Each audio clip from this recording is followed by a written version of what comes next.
Good morning. Not good morning. Some of you it is morning, but good day, everybody. Welcome to this EMEA webinar entitled "How to Publish Your Book in Multiple Formats." We're really glad you can join us today. So my name is Joan Campbell, and I will be your moderator today. I am one of the MAI Africa trustees and the author of 5 books. And I think when they were brainstorming, who they could choose as a moderator today, they probably asked themselves, who needs it the most? And my name must have popped up. Firstly, I'm slightly tech challenged, as today actually proved. I actually struggled to get into this meeting, right, Barine? And my eyes glaze over when there's talk of digitizing and EPUB files and whatever. So I really need this. What's even worse is I'm really one of those kind of old-fashioned people who like, real books, print and paper kind of books, and hangs out in kind of libraries and bookstores. So I'm very glad that Barine is going to be taking me into the 21st century today, and I hope he does the same for you. So before I introduce and hand over to Barine, I just want to remind you guys just to please ask questions and leave your comments. The chat box, the chat little sign on your control panel is for comments, and the Q&A one is for specific questions that you have for Barine, and we'll try and get to most of those at the before the end of the session. So it is my honor to introduce our speaker for today, Barine Kirimi. Barine has been involved directly with publishing in different capacities, including writing, training, and training others to write, and consulting on publishing related matters. In addition, he has led and grown a publishing business that was on the verge of closure when he first became involved in it.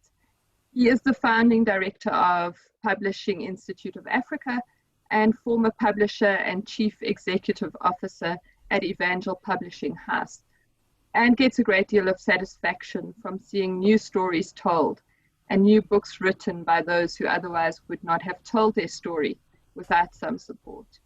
Barine is himself the author of several books, which I assume are all in multiple formats. He lives in Nairobi, Kenya. So over to you, Barine. Thank you. Well, thank you so much, John, for that warm introduction.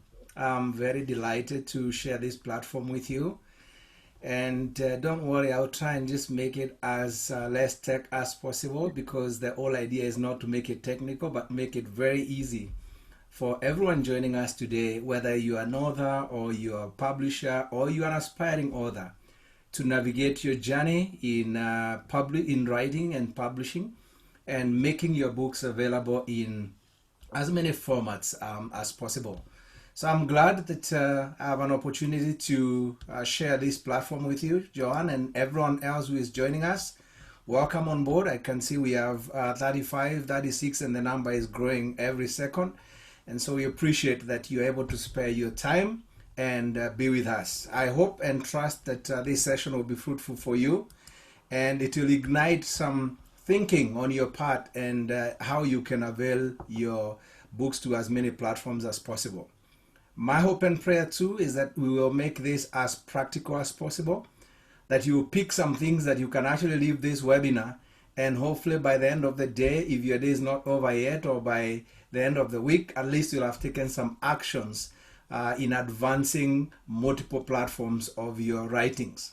So allow me for just one quick moment to share my screen and just be able to, so you can be able to follow with me my presentation. And Joanne, I'll trust you to tell me whether you can see my screen in full or in pieces in just one quick moment. So can you see it in full? That's perfect, yes. All right, so we are here today, and we just want to talk about how to publish your book and in multiple formats. Allow me to just very quickly tell you just very little about myself, because I think it will give you an idea of possibly why Ramon and John thought of allowing me to speak on this subject. I do not necessarily want to say that I know everything about ebooks and digital publishing, because the formats are changing and new ones are coming every now and then. But it's just to ignite a conversation amongst us. I always say there are two things that define me. One is the fact that my relationship with God is what defines who I am and what I am and what I do. And I'm always proud to say that that is one of the most important relationships in my life that I talk about before any other relationship, because I identify with Paul when he says that by the grace of God I am who I am. And so I know that God is the one who has made me to be who I am today and has allowed me this platform, this opportunity to share with you. But on the other hand as well, I appreciate the fact that being who I am in Christ is significantly not only tested but grown through my relationship with my family. And so blessed to have one wife and two boys in their teenage years, and we thank God for that. Besides that, I have already been introduced by John as an author and as a publisher as well. And so I believe that I'll be able to address the concerns that are expressed by those of you who are in writing, but at the same time, those of you who wear the hats of publishers and helping other people get their works published. And I have a couple of organizations that I am, connected with, and already John has introduced me in my connection with Publishing Institute of Africa. I'm one of the trustees for MAI Africa, and so I serve in the same team with John and other teams, and Rose, who is our chair. And also my work with the United Bible Societies, helping in the publishing development coordination. And even more so, my work with the Africa Leadership Study, which has given me opportunities to engage with many people into the writing space and publishing and research as well. So that is who I am.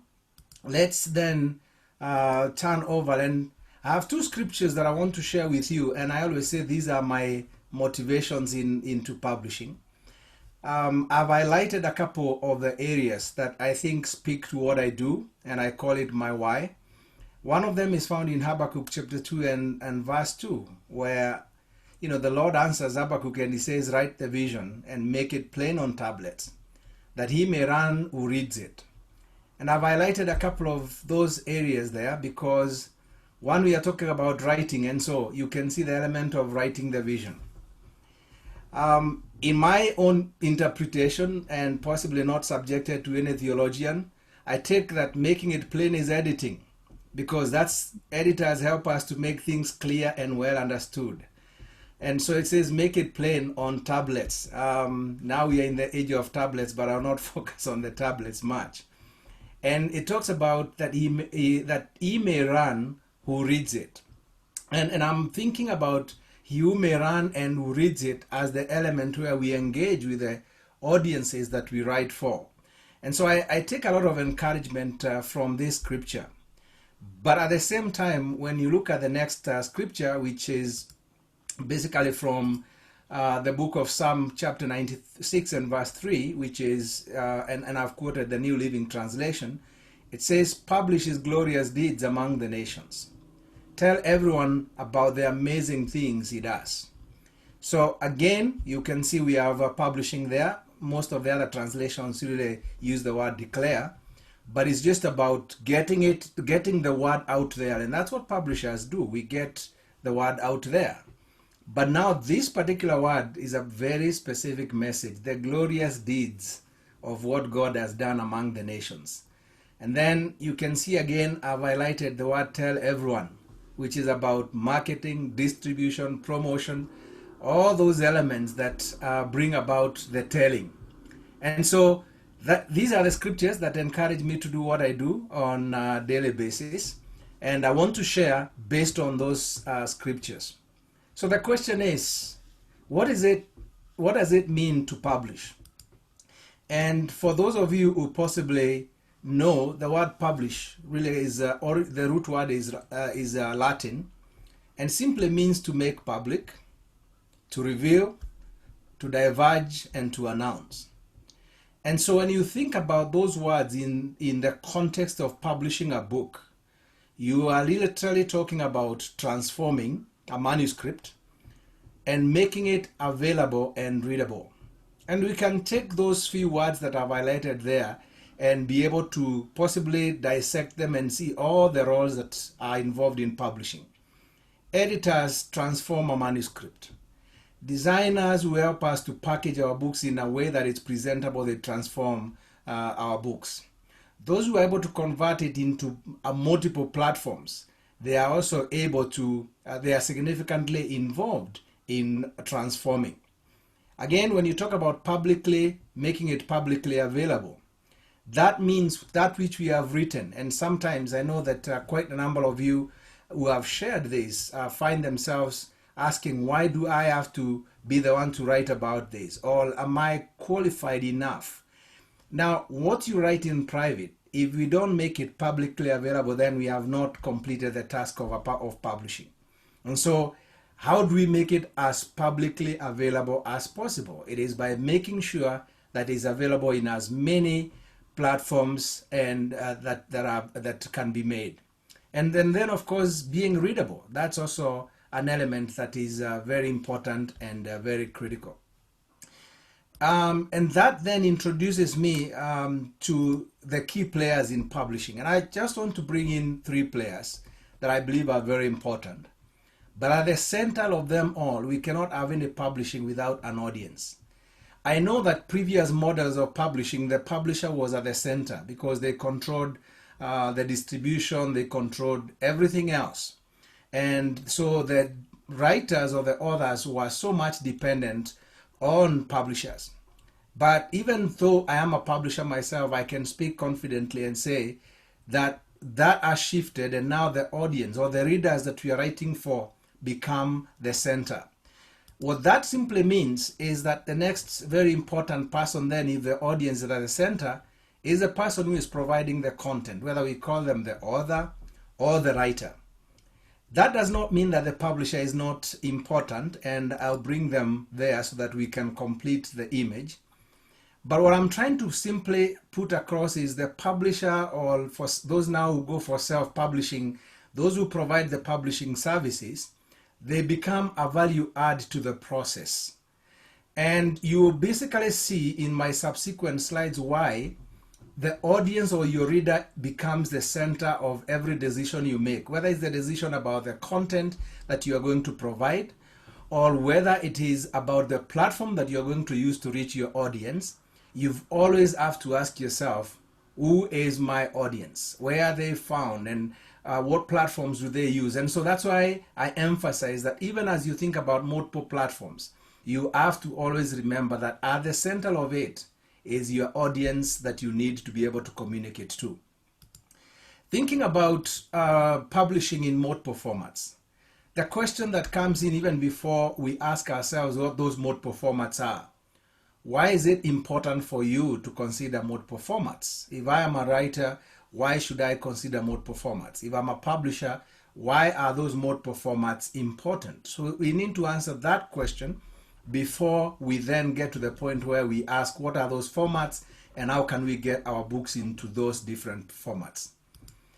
The first thing, of course, is the more formats that you have for your book, the more readers that you're able to reach. And so using multiple formats is an opportunity for you to expand your reach. There are different people that you will reach in different formats. There are people who enjoy, for example, reading besides the swimming pool or the beach when life was that good. It's coming back to that good sooner or later. And so those people require a different format of a book than those ones who are traveling and they cannot be able to carry a bag full of books. And so when you have your book in multiple formats, you're making sure that you're meeting the need of your reader wherever they are, so that if they are a traveler, you're able to encourage them to read your books as they travel. If they just enjoy, like Joanne, going to the bookstore and walking around and finding their books, you're also able to encourage them to find there. So think of multiple formats as a way to expand your reach, and I'll show you how you can do that in a short while. At the same time, the more formats that you do have, the more opportunities or sources of revenue that you diversify. Never mind that some of them you may sell a couple more books than others, but at the end of it all, when you have those multiple sources, then they add up to something, whatever that something is.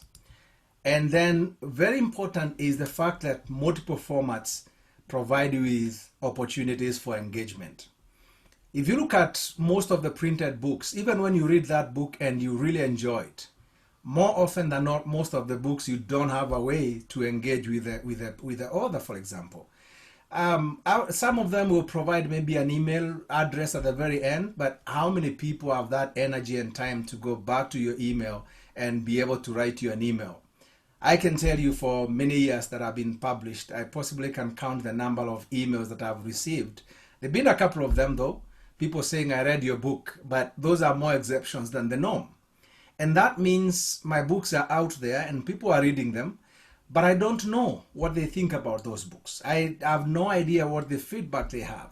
And so by providing multiple formats, and I'll again use my own examples and examples of others to show how that has happened, I'm able to engage with my audience. Sometimes it has enabled me to reconsider revising some of my books simply because of engagement. So consider your multiple formats as an opportunity for you to create engagement with the audiences that you have. Now, what are some of the key considerations that are necessary for you as you think about availing your book into multiple formats? I want to share with you three very important considerations that as you get into diversifying the formats into which your book is available, there are three very important elements. One, and I said this because the audience is at the center of your writing. You've got to ask yourself, who are you writing your book for? And you must be able to define that audience into very specifics, that whether you're talking to a marketer or a publisher, they can easily be able to know where to find these people. So you can think about your audience in terms of the demographics. So you can look at who they are in terms of age and in terms of gender. You can think about their economic status, for example. You can think about their religion, their ethnic group. You can think about their occupation or profession. You can think about their interests. What are their hobbies? What do they enjoy doing for recreation? Where are those people based? Are they in the urban or are they in rural?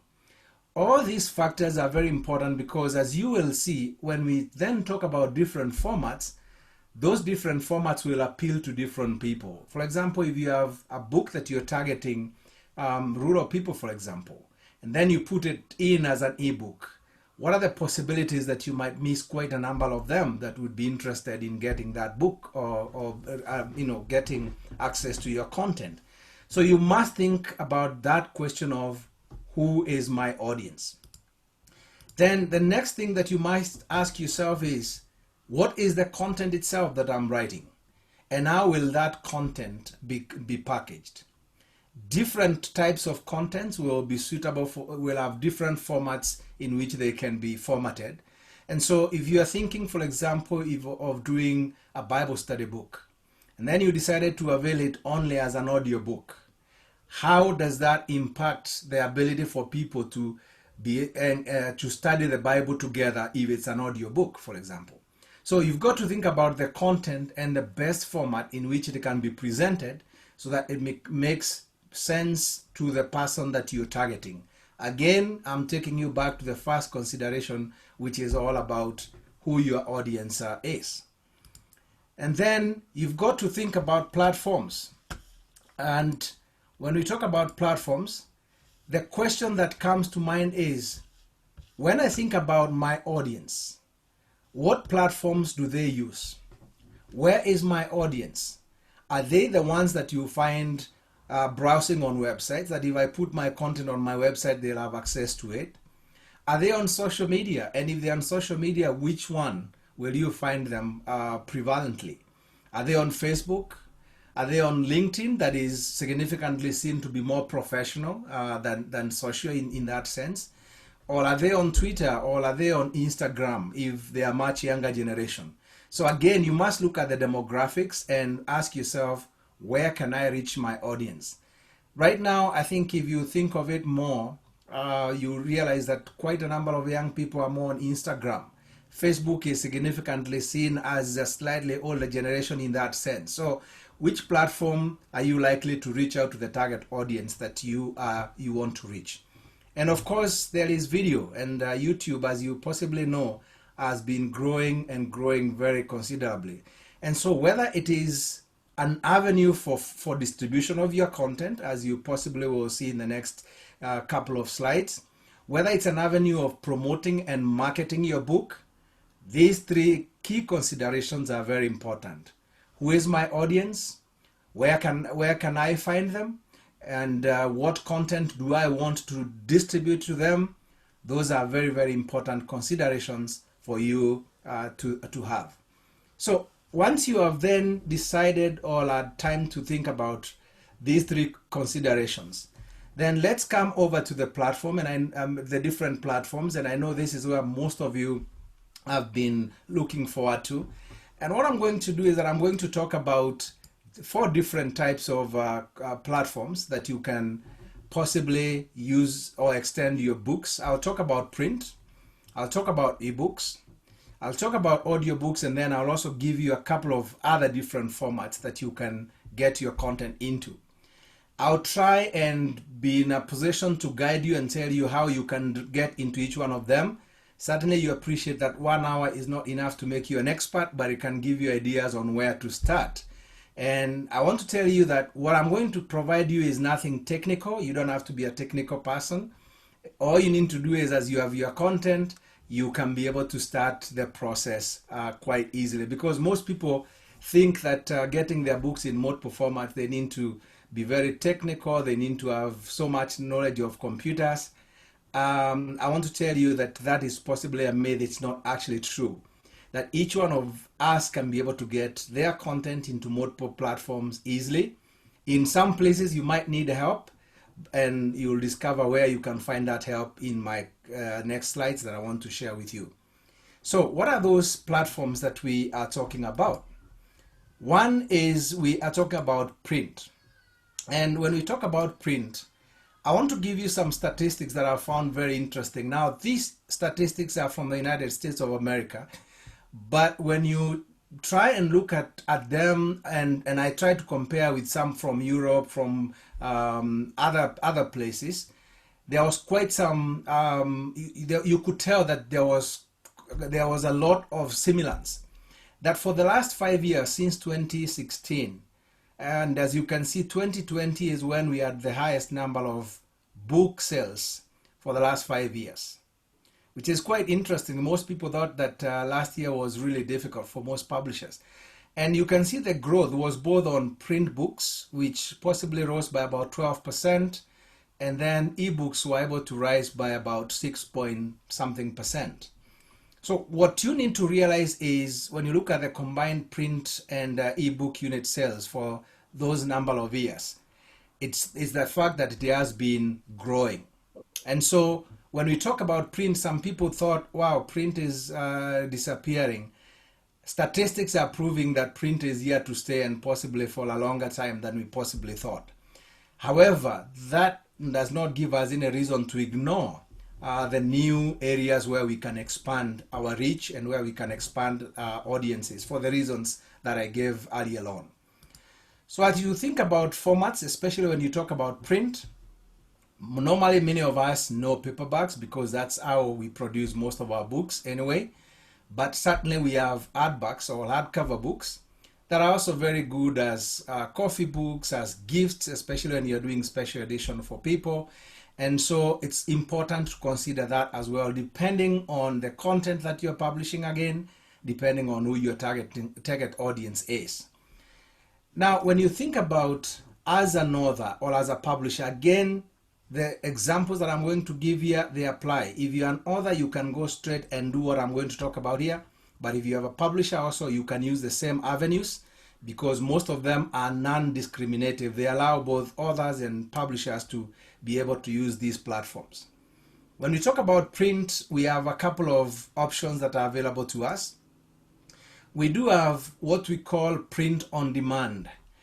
And when we talk about print on demand, we are talking about companies that you can upload your books and they're able to avail the book to anyone who buys. So anybody will be able to buy the book and they'll print a copy of it, or 10 copies, whatever number of copies they order, and they're able to supply, and then they are able to pay you a royalty based on that.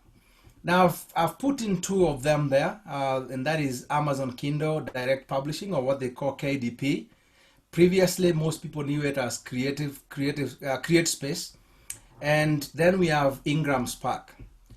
As you possibly will see in just a moment, there are many other companies. So it's not that I have any preference for these two, but they are the main leaders. They have been there. What happens with Amazon is that anybody, whether you are a publisher or you are an author, you can go there, set your own account, and set up your book. And for Amazon, there is no pay for setting up your account. It's all free, but they certainly require your book to be published, to be set up in different formats. They do have all the templates that of how they want their books there, the sizes they publish, because they are prescriptive on the sizes for which they are able to publish and print. And so you can set your account and be able to start selling your books directly. And when you set up that account, you are able to then start selling your books off. One of the challenges with Amazon is that they have limitation. They only do what we call paperback books, so you cannot do any hardbacks on Amazon or KDP Publishing. And they also are limited in terms of their distribution to libraries and other distribution outlets. And this is because of the percentage of discount that they're able to give to the seller. So that's why they don't attract that group. So what you realize with Amazon is that they significantly focus a lot more for people who are targeting direct or end users with their books. On the other arm, Ingram Spark actually began as a distribution company, and so they have such a strong network for distribution of books among libraries, other resellers, and so they are very strong in that element. And so if you set up your book on Ingram Spark, you're able to extend your reach beyond the end user who are able to buy directly from Amazon. The flip side of it is that, of course, Ingram does not come for free. You set up an account for free, yes, but for any book that you upload into their platform, there is an annual fee there is a setup fee and an annual fee that you pay. What you realize is that most publishers prefer to have both of them. It makes sense for publishers to be able to have both platforms. But for an author who wants to just access the Amazon markets, then Amazon is just good enough. And you'll see again in my next slide the reason why. Significantly, for just an author, going Amazon way is just good enough, because they control almost 80% of the book market anyway. But at the same time, when you go through Ingram and many others, they are also able to distribute through into Amazon and many other places. The only thing is that their royalty rates are slightly lower than possibly you can get on Amazon. Like I said, there are many others that do that, and the ones that are on my screen are just the ones that I know of and that I've been able to work with in different areas. But I'm not saying that they are the only exclusive ones. There is Print on Demand Worldwide, again on the same model, where you set up your book into their platform. It's a secure platform. You can order your books anytime you want, and you can be able to, anybody can be able to order a book from anywhere in the world, and they'll print a copy and sell it to them. And every month you can check in and be able to know what has been sold.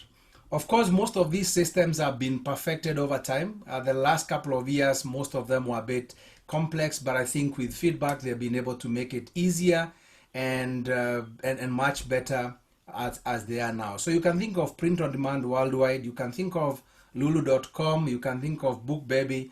All those are platforms where you can set up your book and you can have your books available in multiple platforms as possible. I certainly know very well that ultimately also quite a number of them, for example, Amazon Kindle, when you are an author, you're able to get your books, you're able to order your books at a price that is different from what you set up. But again, you as the author or as the publisher, you set your own books. So Amazon will not tell you how much you need to sell your book. They can guide you. They have a part of the platform that you can try and find out what their recommended price is. But really, it's up to you to be able to set your price for what you are comfortable. Of course, they give you a minimum selling price because of the print cost, because they have to significantly take care of their printing costs as well. So those are the different avenues that you can have your a book available as a print-on-demand book. What I keep on saying is, as an author, you can go directly to any of these and set up your platform. But sometimes some of the requirements are significantly challenging. And so it's important to have people who know how to set up these. And there are several companies, some of them are online like fiverr.com, where you can hire people who are able to set your book in a way that is acceptable and will be significantly processed through the platforms. And so it's all about getting your files packaged the way each of them want the files packaged. And if you go online, you can be able to download their specifications for any of those companies, and they have templates, and so they make it much easier for anyone who has basic knowledge of what publishing is all about. Then we do have eBooks, and I know this is where many people significantly worry again, and how can they get their books? I'll try and simplify this and make it as easy as possible. When you look at the eBooks, and you can see that just looking at the statistics again, and these are based on the US, and basically the reason why I take the US is because it's the biggest market, but you can see a comparison there with the United Kingdom, with Canada, with Australia, with New Zealand. You can be able to see that in all the markets except for New Zealand, Amazon is still the big leader when it comes to ebooks. So if you have set up your book on Amazon Kindle, which is the platform for ebook distribution, you literally have the potential to reach about over 80% of the readers in the United States, and the rest is shared by all the other platforms. And except for New Zealand, when you look at New Zealand, it's very interesting actually that iBooks is leading there for whatever reason, I don't know. But that, if you look at UK, it's almost 90% where Amazon is leading. If you look at Canada, pretty interesting share there of about 57%, and Australia is about 60%. So very huge amounts of books that are controlled by Amazon Kindle. When you look at the formats that books are available, the ebooks are available. For the longest time, Kindle has been using what we call the Mobi format. Now, don't worry so much about Mobi and EPUB. Those are just terminologies, and you don't have to worry them. It's just how they wanted their books packaged if I use a simpler language. But now I think with the changing times, I believe that just this month I saw that they are discontinuing using Mobi format, and now they are going into the EPUB, which is the standard format for distribution of ebooks. Whenever you use a designer who is using like Adobe software for design, whether it's InDesign or any other for packaging of your books, it is very possible that they can be able to create your EPUB in a format that is acceptable to most publishers. If that is not the case, then we do have people who offer that as a service. They can take your manuscript, whether it's a Word document or it's a PDF, and they're able to convert it into an EPUB. Or even better off, you can actually do it yourself. We have got quite a number of multiple platforms. And I believe that after this, well, possibly maybe a couple of days, Ramon will share with you a handout that will have some of those platforms where you can go in and convert your own ebook. I must possibly put a disclaimer right there to say that most of those free platforms, including Amazon Kindle, because you can go to their platform and do the conversion, sometimes you may find that the way the book is formatted may not necessarily be to the best of your liking. So you must be willing to compromise some quality for those free platforms. But those are options that are available, so you can get it done by your designer. And ideally, if you are negotiating with a designer who understands book design and publishing, you should be able to say, when you publish my book, can you be able to give me both a PDF for print and an ebook version, EPUB version of my book as well?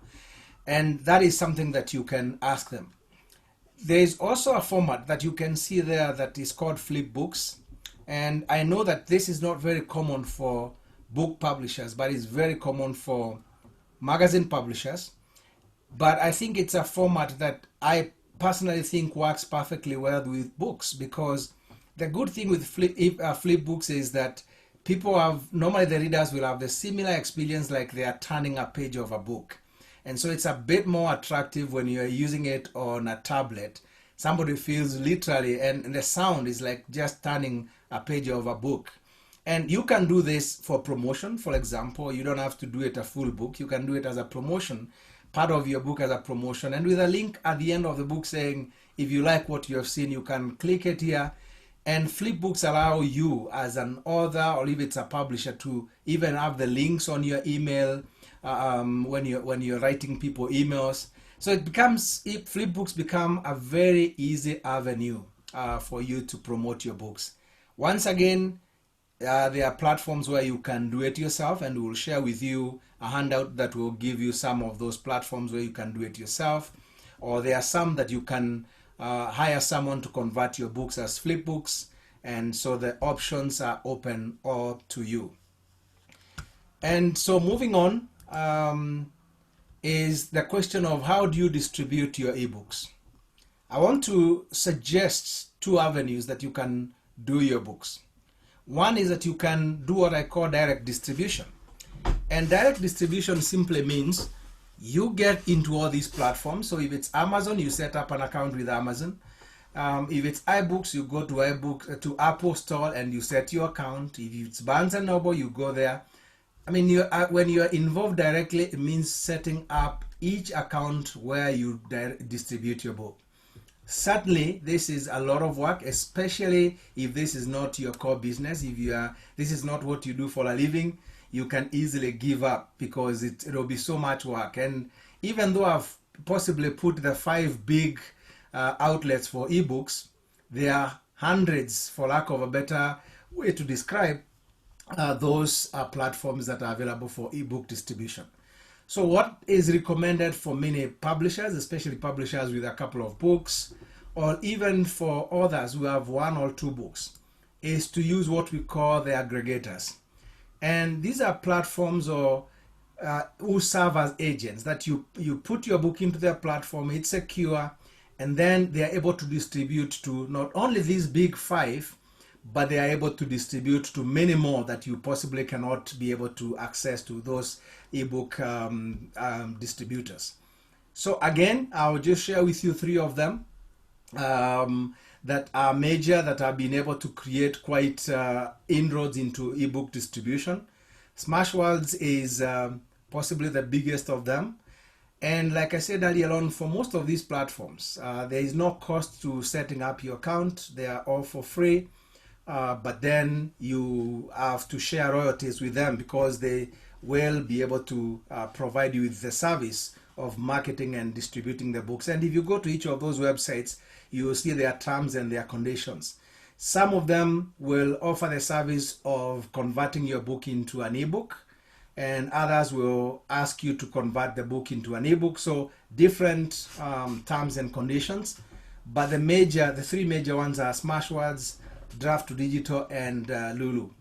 Once again, I highly recommend, if you just have a book or a couple of books, it's easier to just have one aggregator, and then you allow them to distribute your book into all those other platforms, and they sort out your issues because you will get one report from that aggregator, and they will be able to then distribute your books. If you are not self-published, of course, your publisher can do this as well and be able to make sure that your books is available in all these platforms and be able to then make it easier for you. I must also let you know that, especially if you're using a publisher or an aggregator, most of these have a basic minimum number of copies that must be sold if you're outside of the United States for payment of royalties, for the very obvious reasons that are there in terms of processing. but I think enough of them are also changing their payment platforms. Now enough of them are able to welcome payment through PayPal. So again, that's an area that is changing quite significantly, and so I cannot be able to just give you one way in which these payments are made. They'll vary from one platform to the other. Thinking about how to distribute flip books. Again, these are just some of the platforms that are there, and you can just Google them, and these slides will be available for you later on together with the handout. So we'll have a clear list of all the flip books with the links where you can access them, so you don't have to struggle to write all of them in this webinar. But basically with flip books, like I said, you can go there, test your book, you can test a couple of pages, send it to your friends, and right from the flip book, if your book is available, say on another platform like Amazon, you can put that link and somebody can link directly and buy it. And so that becomes a very good promotional tool. So that's possibly what we can say about eBooks, again, for the purposes of time. And I hope we are doing well with our time, Joan. And then let's talk about audiobooks. And then the question that you may ask me is, why audiobooks? There are three reasons why audiobooks are important for you to consider. One is that we have seen a decline in readership. I mean, in terms of people engaging with physical books for one reason or the other. And I think we're becoming a listening generation, we are the social media generation in that sense. We are living in the social media where attention span is short, and so enough people find it easier to listen in. But at the same time, audiobooks is actually the fastest growing segment when you look at print, when you look at ebooks.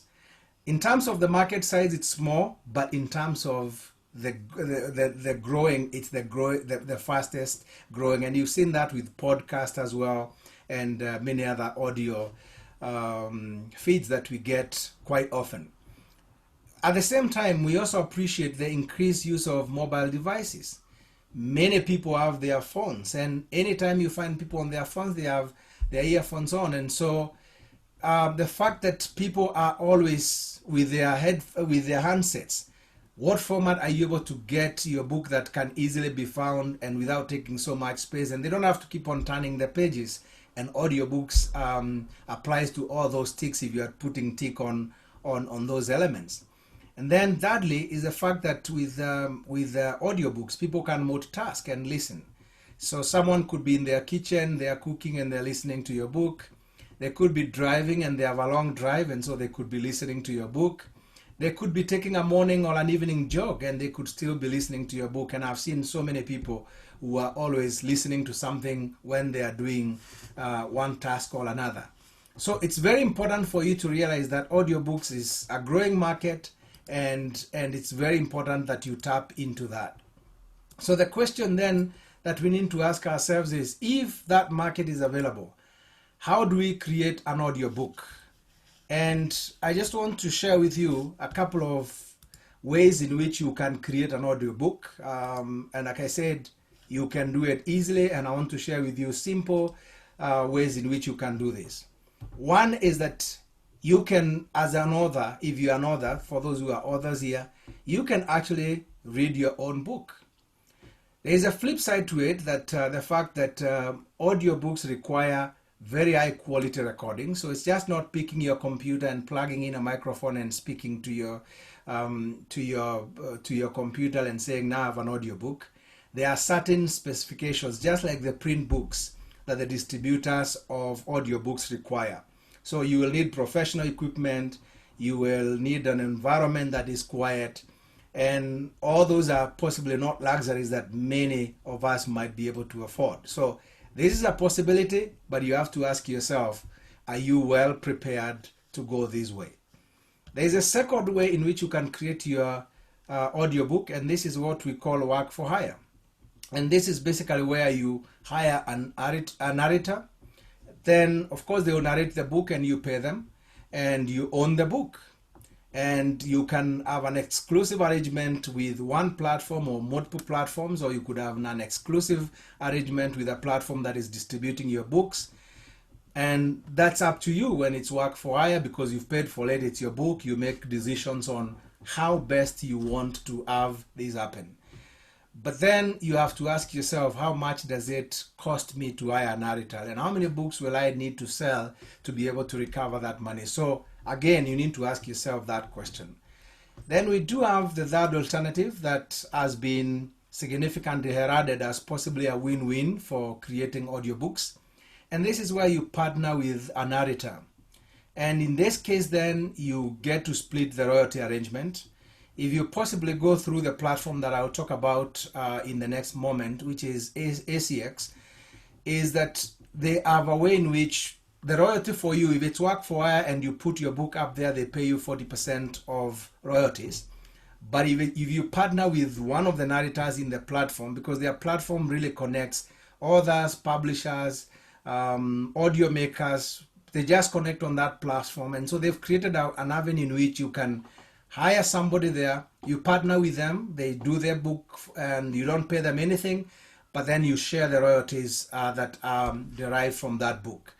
This option seems very preferable for many others because it has minimal investments in terms of costs, if any, and it allows you, it's a risk where if the book sells many of them, then you get to share the royalties with the narrator. If you don't get to sell so many, there isn't so much that you've lost, and so that gives you an option to go that way. And it's one that I highly recommend for most people. When you talk about audiobooks in terms of distribution again, and this is the reality that we must say, that it's when you look at it, 49%, again, these statistics are from the United States, are all through Audible Books. And Audible Books is an Amazon company, just like Amazon Kindle, just like KDP Publishing. And that simply tells you that Amazon significantly has a big market share of all the book platforms. So if you get your book to Amazon platforms, whether it's KDP, whether it is Kindle Publishing, where now you talk about the eBooks, or it's Audible, you significantly are reaching to the biggest percentage. There are several others that have included on the side there, and so you can see those as well, just for you to be able to see what options are available. Now, when you look at, and I said I'll share with you what happens is, if you look at that list right there, it's a list of the many others who distribute books. So again, you may want to, if you have all the time and you want to try all the platforms, it's great. I would encourage you to try as many of them as possible. But you can possibly, I would encourage for many of you to consider going to ACX. And what you, it's basically audio content exchange. When you go to that platform, again, they have a very clear platform and guidelines on how to set your account and the process that you are able to get your books into the platform. Whether you are doing the books, the audio by yourself, they'll give you the standards, the way in which you need to present the files, and then of course you upload them and you wait for them to approve, and then your book is available for distribution. The beauty is that once you publish it through ACX, it's that you're able to get your books then through Audible, and you're able to get your books through Amazon and iTunes. And ACX provide the platform for you to also connect with a narrator. And they have a very good way where you put up your book, and then you have a couple of people trying their best of luck and then presenting you with the opportunity to judge which one you want. And then when you make a choice, then you're able to agree and have your book available. I consider this much easier because I've tried several options. I've worked with others who significantly said, I want to narrate my own books. But it was so much pain because every time the file was presented, it was rejected for one thing or another because the environment in which they were recording wasn't good. And so much time was wasted. But going through this way shortens the time to get your book available in multiple platforms as possible. As we think about audiobooks, then we need to also talk about other formats that are available, and then from there we can have a few moments for questions and answers. What are some of the other formats besides print, besides ebooks and audiobooks that we can consider? One of them is the growing list of audio is podcasts, and you can either consider podcasts or radio shows. And this is where you take your book, if you have written your book, and you do either 30-minute or 1 hour of each chapter, and you can either make it free so that you are distributing it as a way of promoting your book, or some people actually do them and they are for sale. So it's a choice that you make. You find free podcasts, you find others that people want to buy, especially if what you've written is information that people consider very important and they'd want to have it. So the choice is yours on how you'd want to go this way. Again, podcast is one way of building your platform as an author and people getting to know what you write about. So it's worth thinking, even if you don't give the entire content, you can distill the content in the chapter and just make it interesting enough for someone to actually want to buy that book and get to know much more. So podcast is one way, or possibly radio shows as well. Then we do have videos, and I cannot overemphasize the fact that YouTube is growing and video is growing and people want to see content. And again, simply because we are mobile people, we have our mobile devices with us all the time. And so it's important that you think of how you can package your book as videos. Again, I must say, it doesn't have to be the entire book. You can distill the content that you want available as videos. But you must ask yourself, who are your audience again? Will they have access to these videos? Where can you find them? And whether you share them on social media, whether it's Facebook, whether it's on YouTube, whether it's on Twitter, wherever it is, think of how can your content be available in videos. Sometimes they could even be just promos that are just a minute or a minute and a half talking about your book that people can easily share on social media. You will be amazed at how many of those are able to go into so many groups and getting inquiries from people you possibly have never heard of, simply because of a 1 or 2 minute video that you created. Sometimes you can narrate your book on camera and you make it available as content that people can buy if, again, they find it's necessary. Or it could be a complement to a printed book. If you have a book and you say, if you buy the book, you can get this content extra for free. There are so many ways in which you can use videos, and we can possibly talk about those another day. Some people have created PowerPoints and then they have recorded them and used the slides and added voiceovers. And that again is another way of creating simple videos. There are a couple of platforms, and I'll remember again for us to add this in the handout that will come to you a couple of days after this webinar.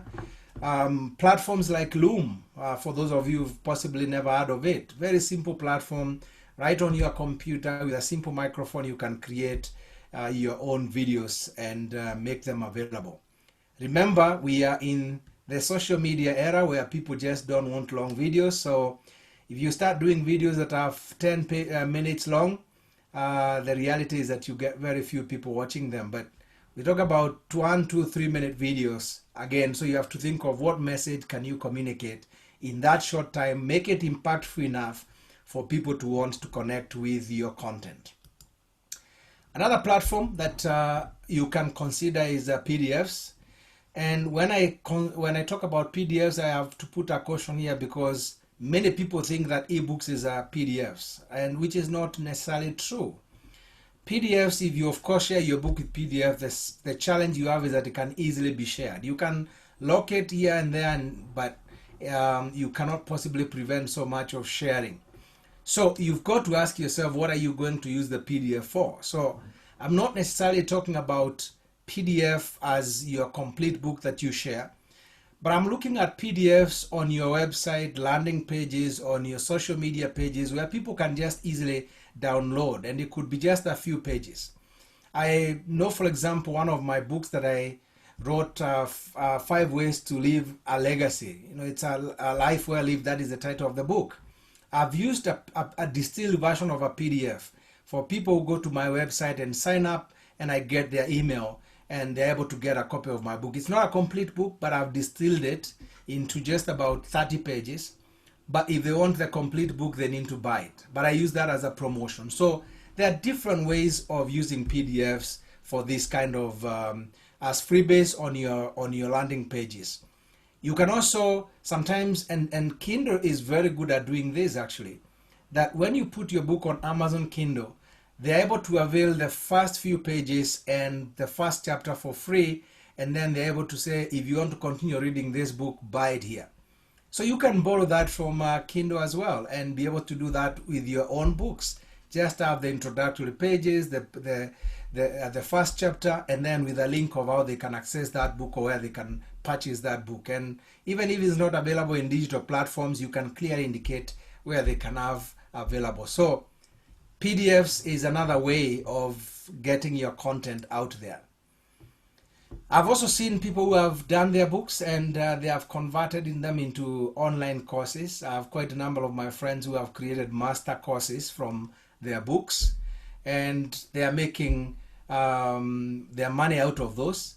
And sometimes with those master courses, because they are right there on the platform, whether you have one or two people signing up, it doesn't cost you. The initial cost, of course, will be in the setting it up and establishing it, but after that you have content that is available for people to engage with.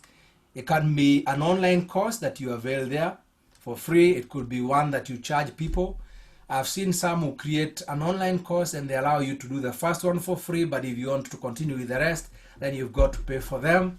You've got to think of a model that works for you and that works for your content. But at the same time, it could be the basis for talks into workshops, seminars, and even webinars as well. And you could also create programs where you actually sell your book as part of your program. And so you create a program that is dependent on your book and make it available. And of course, you can also get to a point where you think of your book in terms of providing you with opportunities for speaking engagements, where you make your content the basis for speaking engagements, and people know you for speaking on the subject for which you write your books. And there's nothing as good for other branding as being able to speak about what you write, because then people are able to associate your content with what you do. So if you write on family matters and people know that you're a conference speaker, then you can be sure that would open opportunities for you.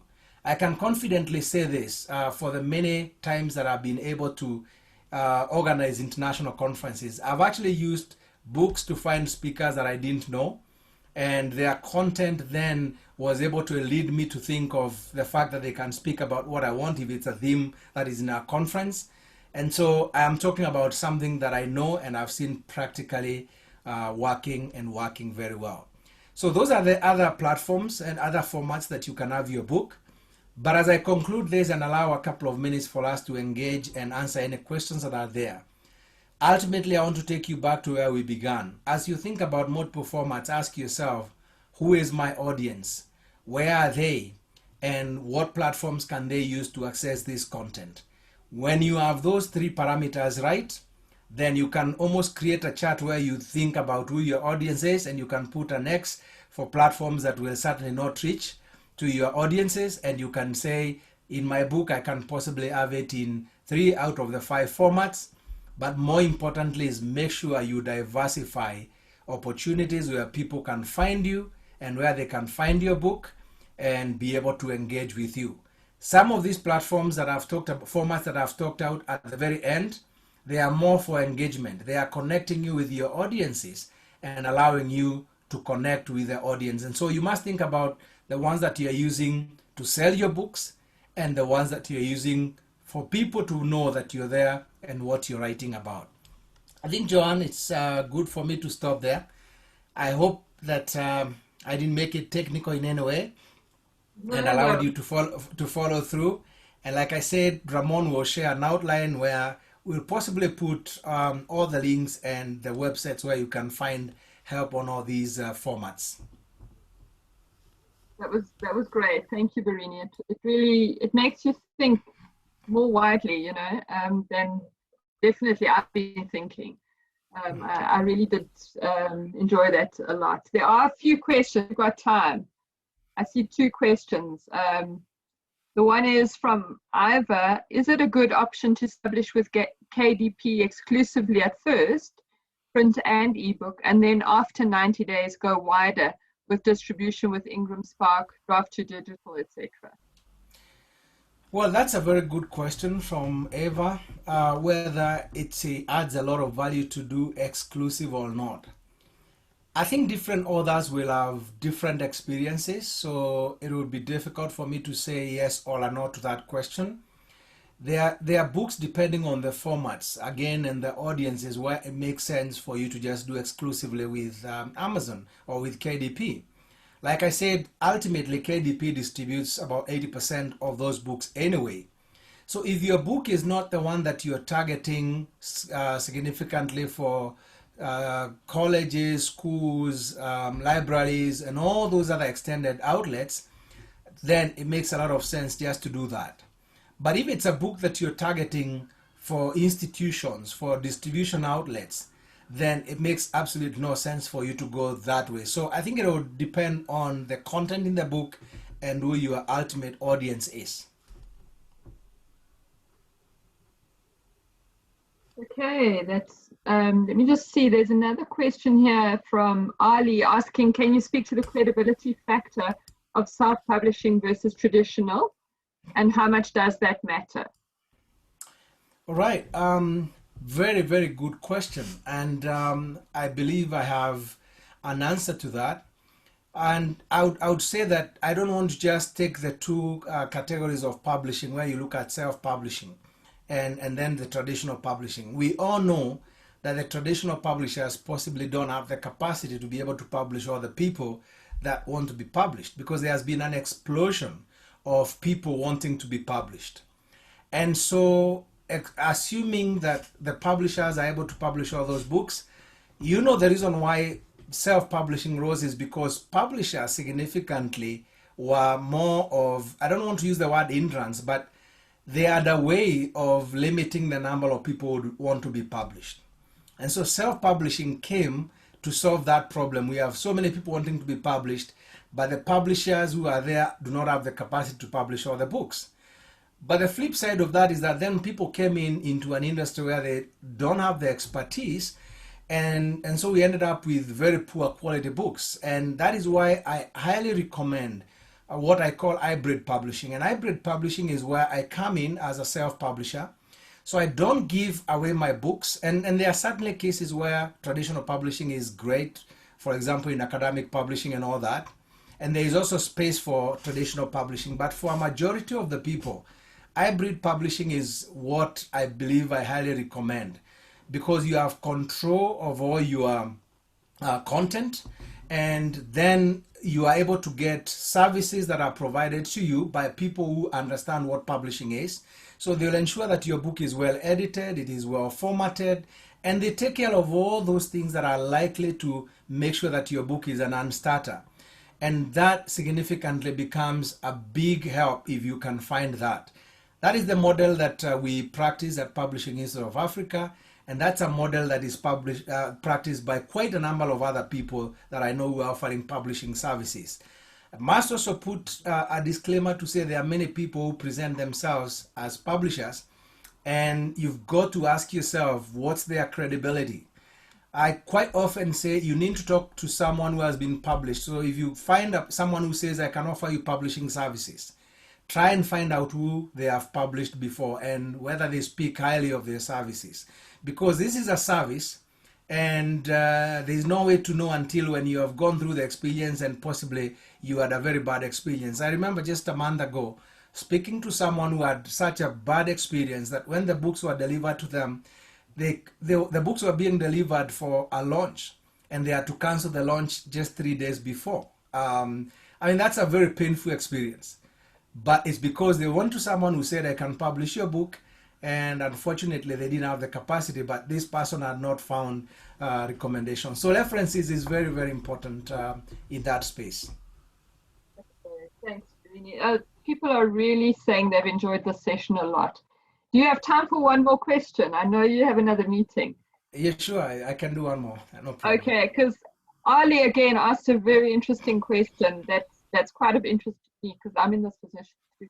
She says, what are your thoughts on re-releasing an older book you published through a traditional publisher, and now you own the digital imprint rights to as an ebook? Ask that question again. What are your thoughts on re-releasing an older book that was published through traditional publisher and that you now own the digital and print rights to as an ebook? Very good question, and I believe I have good news for you. Technology has provided us with an opportunity to repurpose, to repackage our books as often as we can. I'll give you my own example. If you look at Amazon.com, you find that the book I first wrote in 2006, Rediscover Leadership, there are about 5 different formats of that book. And that is the beauty of technology, that it allows you to continue renewing your book. So I would encourage you to do exactly what you're thinking about. Repurpose it, release it, and you can possibly change the cover, something here and there, and certainly you can release it in as many platforms as possible. So go for it. That would be my encouragement. I think we're out of time, everybody. I'm sure that Barine doesn't mind. Can they contact you with any questions, Barine? Sure, I'm more than happy to do that. Yeah, that's great.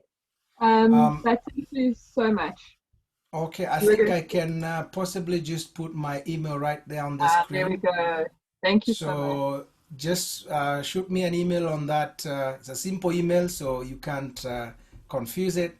And talk to me. I'm more than happy to answer any questions you might have.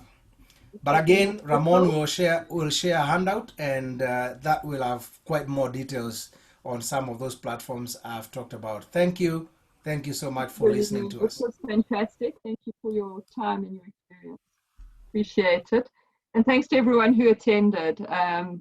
I've definitely learned a lot. I might have to rewatch this. I know Ramon always sends the links again, so you can rewatch it on the webinar, on the LitWorld, on the MAI website. So this is challenging, but good stuff. Thank you so much, Barine. All right.